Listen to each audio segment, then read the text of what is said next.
When it comes to doing a windshield repair and using our windshield repair bridges, we recommend that you change your injector end seal every 10 repairs.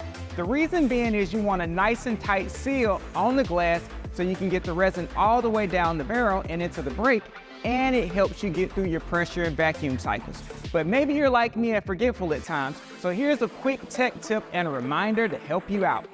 So what you want to do is you want to take 10 razor blades. So you're going to get 10 razor blades. You just want to align them across your top tray of your toolbox. And by doing so, it doesn't matter what order you put them in, but by doing so, you got 10 razor blades here.